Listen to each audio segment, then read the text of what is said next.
Hey guys, how's it going? Hope you've been well. You know, Derek Zoolander had a point. Wetness is the essence of beauty. But even deeper than that, wetness or water is life. You need it. You need water. It's the most important prep, honestly. So I've been doing a series called Prepping 101. Very basic, elementary, as the name implies, entry level course videos on preparedness. I've done food, I've done comms, I'm gonna be doing power. I'll talk more at the end of the video. I recently just got 10 kilowatts of solar on the roof, tied into 54 kilowatts of batteries and inverters. I can run my house, I can run everything with no power. I can flip a switch and be off grid. Amazing. I'll do a whole dedicated video on that because it's so sweet, and I'll talk a little bit about it because it has some relevance to this video because I am on a well and I need power to get water into my house. So we'll talk on that a little bit at the end. But water is so important, and people don't think about it very much. So in this Prepping 101 video, we're going to talk about water, why you should care, how you can store it, how you can get more of it, how you can use it. Again, pretty basic, but if you've never put any thought into it, it may be a helpful video. So why do you need water? A lot of people, why do you need water? Whenever I just turn on my sink or my shower or my hose, it's just water comes. I don't even gotta think. I got an infinite amount of water. We take water very for granted here in America. A lot of the world, water doesn't come so freely. Water is an important resource around the world. But fortunately, we have it pretty easy normally. When there's a power outage, oftentimes your water will keep running. So even in a power outage, a lot of us are still spoiled. We say, well, we can't watch TV, but we can still wash our hands and take a dump. That's great, but it's not always the case, and it's not always the case for everyone. There are reasons that you might want to store some water, and this pertains to short-term outages. You'll want to be able to get more water for long-term outages, and you're gonna wanna be able to get a lot more water for the end of the world apocalypse type scenarios.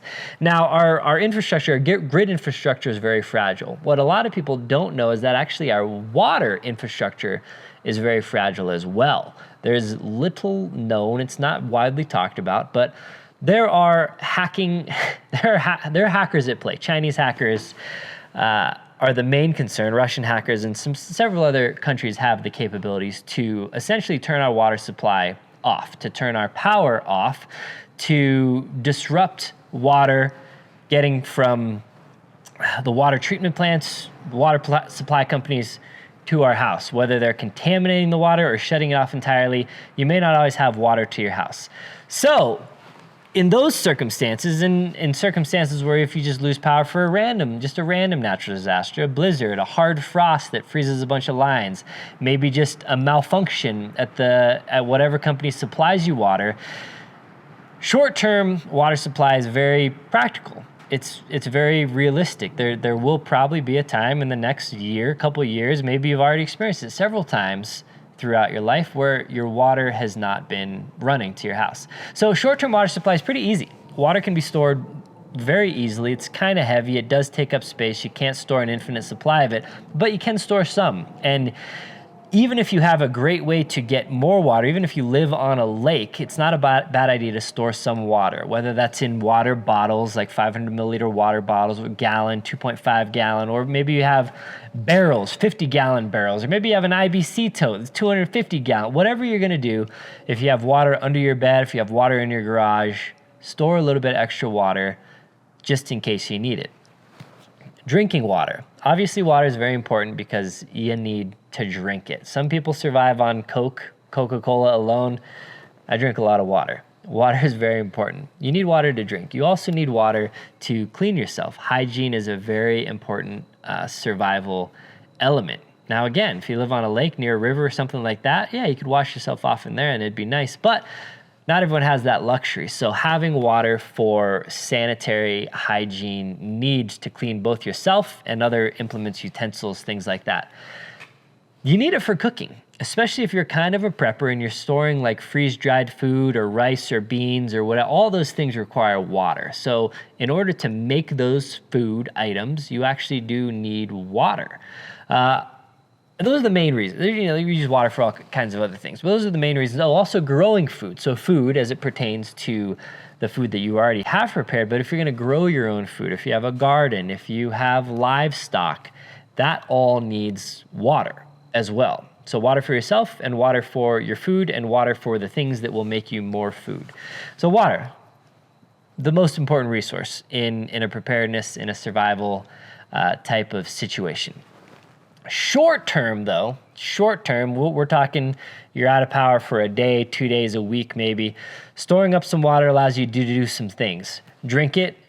If you have enough water, you can still flush your toilets. Even with no power, even with no water coming into your house, depending on your toilet type, most toilets, you can put some in the back and you can flush it, even if you don't have a water supply. So you can go outside, you can pee outside, you can dig a hole, you can poop outside, but flushing your toilet's very nice. And then drinking food, washing your hands, it's good to have water on tap. So I have it in barrels. I have some just regular water bottles, and then I have some of those like 6-7 gallon Coleman or whatever, just camping water things. I don't think you can see, I got a Rotopacks of water right here. I have at any given time, a few hundred gallons of water on tap. Not everyone could have that. Maybe you live in an apartment and you don't have the room for it or whatever, but there's no excuse. Everyone should at least have a handful of gallons of water on, even if it's just a single 6-gallon Coleman jug. Having water on hand for short-term outages, short-term disasters, super important. Other things I talked about a little bit earlier, if you live near a water source, a natural water source, and you live by a lake, by a pond, by a river, maybe you have a natural stream on your property, those are great. And you can get water out of those. You obviously need a way to kind of filter it and use it. Obviously, I'll talk about that a little more later in the video.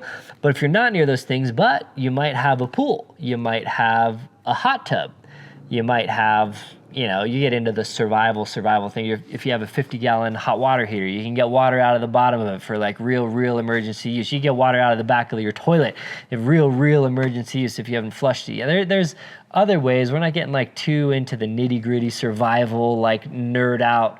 We're a little more realistic. But if you have a pool, if you have a hot tub, those are massive stores of water that you just have on hand. So think about that if you have one. Or maybe you're thinking about getting a hot tub.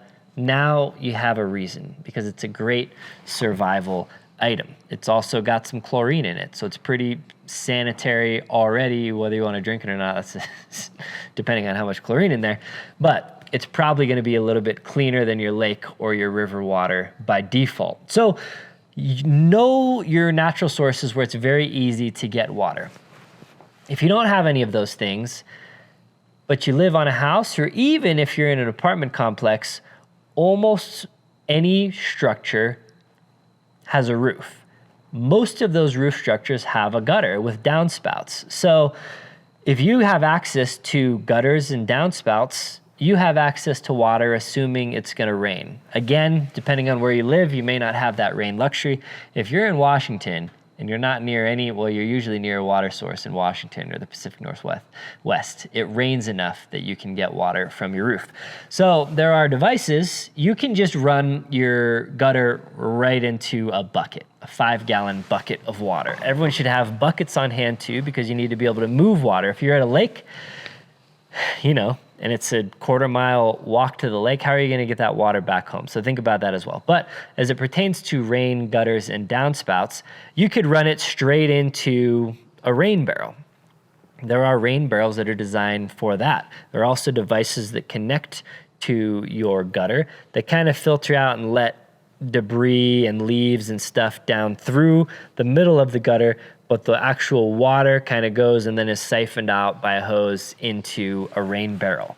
So for longer term, rain barrel and water harvesting off your roof is super important. A lot of people like to do it to water their plants or their garden or whatever, but has huge preparedness applications as well.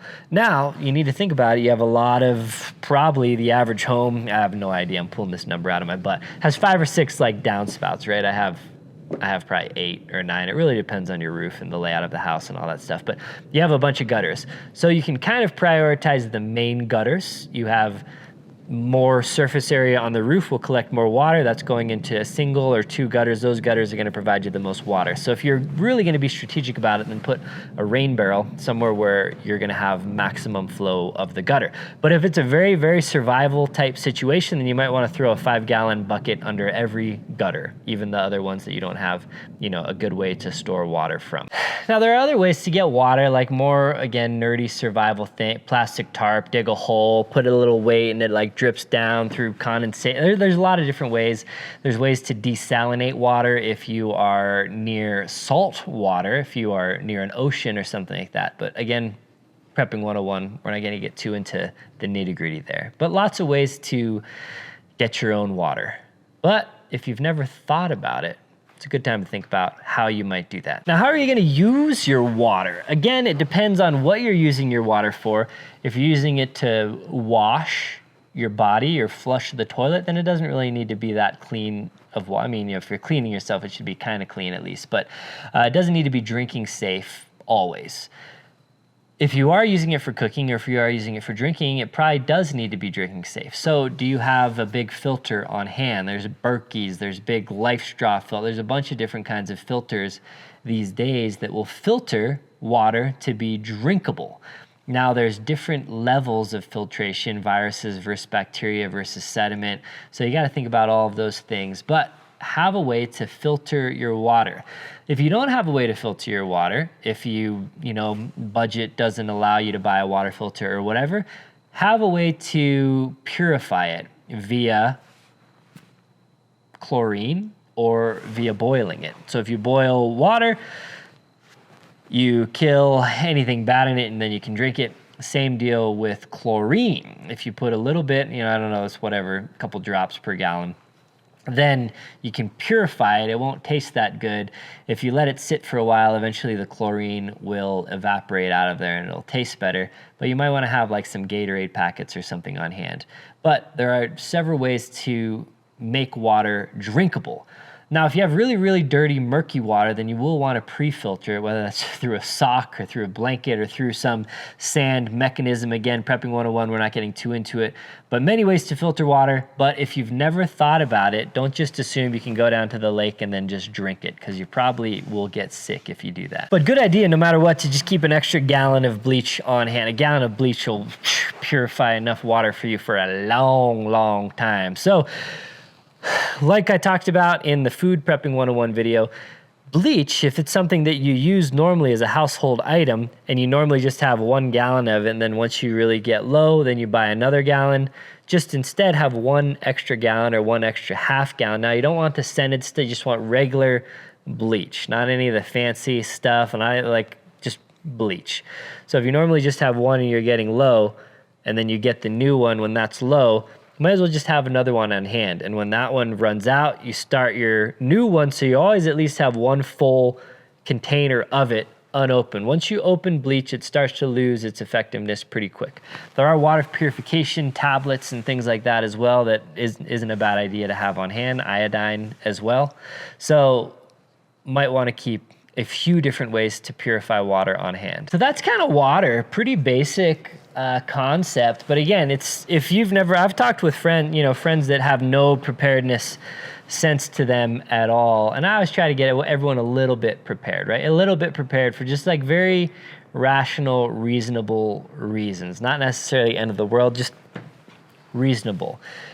And people that haven't thought about that they have no idea. And they could figure it out later. But if you just store a little bit of water, it could save your life, but it could save you a lot of headache as well. And if you just buy a few tools to make water catchment and water treatment and filtration, if you buy those ahead of time, those will be infinitely valuable if you actually do need them. So good to get ahead. Now, some people have the luxury. Myself, I've built a life for myself. Some people don't think it. Some people think I just fell into it, but I've been strategically building my life, and it's taken years to get here. But even years before I got here, I was in a place that was more survival friendly, right? So we're getting a little off topic, but it does get back to water here. So I chose to live in a more rural environment. I didn't want to live in the city because it's peaceful, it's enjoyable, I love it, it's beautiful, everything is great. But also for a survival needs. Now, not everyone can do that. You got to work in the city, or you're saving up for a house, or you're just scraping by. Like, I get it. Everyone's in different life stages. I worked hard to get here, but now that I'm here, there are some benefits, and the main benefit that I'm going to talk about is having your own well. So right now I have my own well and my own septic. So I essentially have my own water plant and my own waste treatment plant that I am in 100% control of. And this is an important aspect of self-sufficiency. As its name implies, you're sufficient by yourself. You're not reliant on the water company. Right now, I'm not even reliant on the power company either. So now I have my own water, I have my own sewage, and I have my own power. So it's kind of one of the most ultimate preps that you can have, because I have a realistically unlimited supply of fresh, clean water. So how wells work, a lot of people don't know this either, and I probably didn't, before I moved to the mountains, not just in the mountains, people on the plains have wells. Depending on where you live, you may be on a well, but before I was on a well, I think I just didn't really know how wells worked, and a lot of people don't know how wells work. But just to tee you up, most wells aren't like a big hole in the ground that you're lowering a barrel down into and scooping water and bring it back up. It's a thin hole that is drilled typically hundreds of feet down, depending on where you live, maybe 50 feet, but mine is like 700 feet down. So I have a relatively deep well, the water pushed up, so my well pump isn't that deep, but it's essentially a relatively thin hole dug deep into the ground to get to, there's essentially a bunch of aquifers. There's a bunch of water underground. It's kind of weird. And again, not many people know about it, but there are vast amounts of water underground, like deep in the ground. So you drill down, a well drilling company will come, they'll have a big machine, they'll drill down until they find water, and then they'll test the water, the flow, how much water there is, and they're like, yeah, we hit an aquifer. And then you run basically a big tube down there to suck that water out of the ground, and it comes out through a well pump, a deep well pump typically, and then that gets pushed into your house. All right, excuse the mess, just kind of wrapped up the install of that, which I'll get to in a second. So water comes in to my house, it goes into this pressure tank. This is a 90-gallon pressure tank. It's like 5 feet tall, it's humongous. And this is what supplies pressure to my house. So the well pump pressurizes this tank. So I can't lose power anymore, but even if I lost power, the pressure tank itself is pressurized, and that'll supply water to my house for a while. The well pump needs power to repressurize the tank, but even if I don't have power, I will have water until that runs out of pressure. It's a big bladder system in there. Now that goes into filters. Some people that aren't on wells have filters like this. These are whole house filters, big filters. That one needs changing actually. Sediment filter, carbon filter. And this one technically is a water softener, like a citrus water softener filter from this brand. I don't think it works that well, but anyway, 3-stage filter. But actually, I forgot, before it gets to that filter, it comes in, this is a UV filter actually. So kills any bacteria, viruses, or anything like that. And then it goes through the 3-stage filter, and then it goes into my house. So that is how I pull water out of the ground and into my house. And once it's past this system, really once it's past there, it operates just like any other standard house that you've ever been in. You wouldn't know it's on a well, but it is. Now the cool thing, this is my newest hotness, my biggest prep ever. This is from a company called Grid Down. They're kind of partnered with EMP Shield, so it EMP proofs all of my solar panels and then all of my inverters, and then that system goes over to here to my main panels. I got a lot going on. I know I got a lot going on, but basically we got a bunch of EMP proofedness. I'll go through this whole setup, those act as surge protectors and phase 1 through 3 EMP protectors, which is cool. So these are my main 200 amp panels. I have 400 amp service in this house that comes into two 200 amp panels. These combine a bunch of stuff. These are kind of my on off switches over here. But over here we have 4 of these essentially 14 kilowatt hour batteries. So we have about a 54 kilowatt hour battery setup here because I have 4 of the batteries. I brought this in just for comparison. This is an old Jackery 500. So there's Goal Zero 500s. There's a lot of companies make 5 or 1,000. But anyway, this is a 500. That means one of these batteries is about 28 of those. And I have 4 of those batteries. So 54 kilowatt hours, you'll have some efficiency loss with the inverters and whatnot. I think the average home uses about 29 kilowatts per day. So this battery system is, roughly 2 days worth of like full power usage. But I have solar up on the roof. It's coming in through this little port here. And these are inverter charge controllers. So the inverter charge controllers charge the batteries from the solar, but also convert this DC energy into AC energy. So it converts the battery storage into usable power, and then these ones feed my main panels. So the normal kind of standard setup would be 2 batteries per inverter. That's a lot of juice, but since I have kind of a high capacity house, I don't use that much energy, but it's a new house build and I ran 400 amp service so I could, charge 5 electric cars at once if I wanted to. Anyway, I wanted to set it up where I have basically 4 inverters. So I have 4 inverters, basically 1 inverter per battery. I'll get more into this later, but this is enough to completely full power my house. I'm talking hot tubs, I'm talking electric range, microwaves going, all the lights on in the house. This system will get me by with 10 kilowatts of solar, 10.1 kilowatts of solar on the roof, which in the summer could recharge this battery by lunchtime if I depleted it to 0%. So very cool setup. So this, when paired with this, means I have unlimited water, which is nice. Okay, it's later now. I know I went on a little tangent, but I did want to show you, kind of explain to you the water setup. I've had questions before when I tell people I'm on a well and they're like, so how do you get water into your house? And they don't understand how well works. This is how it works.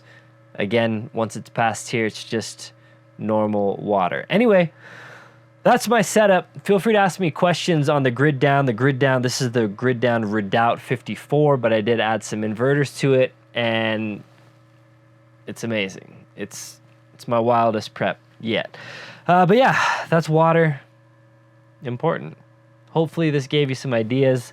Hopefully this helped you, think about preparedness a little better and maybe can help you get dialed. Yeah. I think I'm going to sign off there. It's late. I got to get this video up. Happy National Preparedness Month. Hope nothing happens, but the world is crazy and election year. So good luck to you. Hope you at least have some water after this video. All right. As always, leave a comment down below. Thumbs up. Get subscribed to the channel if you want. Let me know what other videos you'd like to see, whether preparedness or not, and I would love to do it. Thanks for watching. Take care.